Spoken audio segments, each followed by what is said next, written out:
Assalamualaikum warahmatullahi wabarakatuh.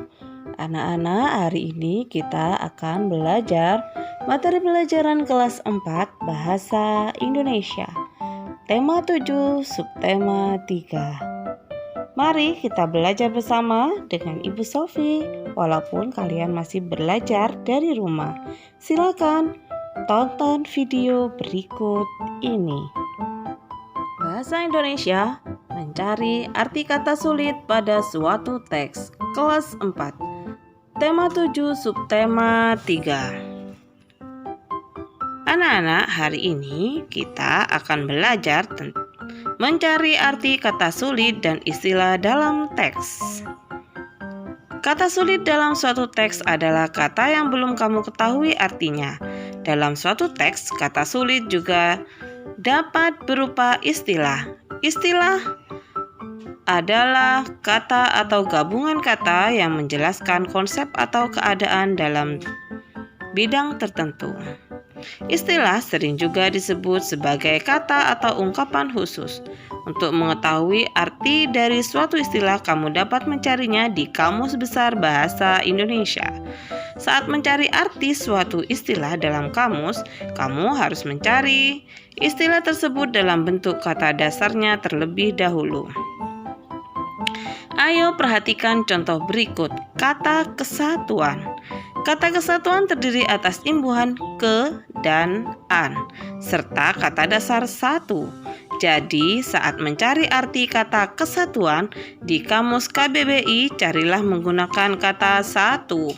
Setelah menemukan kata satu, kemudian mencari kata kesatuan, sehingga kamu akan menemukan arti kata kesatuan.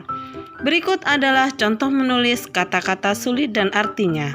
Kata sulit, mufakat, artinya telah tercapai kesepakatan. Rukun, artinya baik dan damai. Khas, artinya khusus teristimewa. Menentukan informasi dalam teks.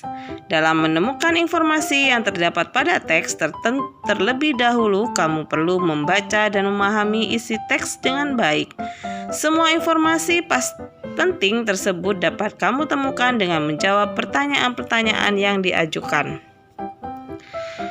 Pokok-pokok pikiran dapat berupa ide pokok setiap paragraf dalam suatu teks. Setelah menentukan ide pokok setiap paragraf, kamu dapat menuliskan pokok-pokok pikiran tersebut ke dalam suatu bagan peta pikiran.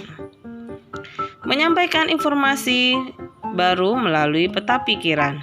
Peta pikiran merupakan cara yang kreatif dan efektif dalam mencatat informasi-informasi penting yang baru kita peroleh. Saat menyampaikan informasi menggunakan peta pikiran, tentukan terlebih dahulu pokok-pokok pikiran dari teks. Contoh membuat peta pikiran. Pokok-pokok pikiran paragraf 1, paragraf 2, paragraf 3, dan paragraf 4. Dan di tengah-tengahnya ada judul teks. Baiklah anak-anak, demikian pembelajaran Bahasa Indonesia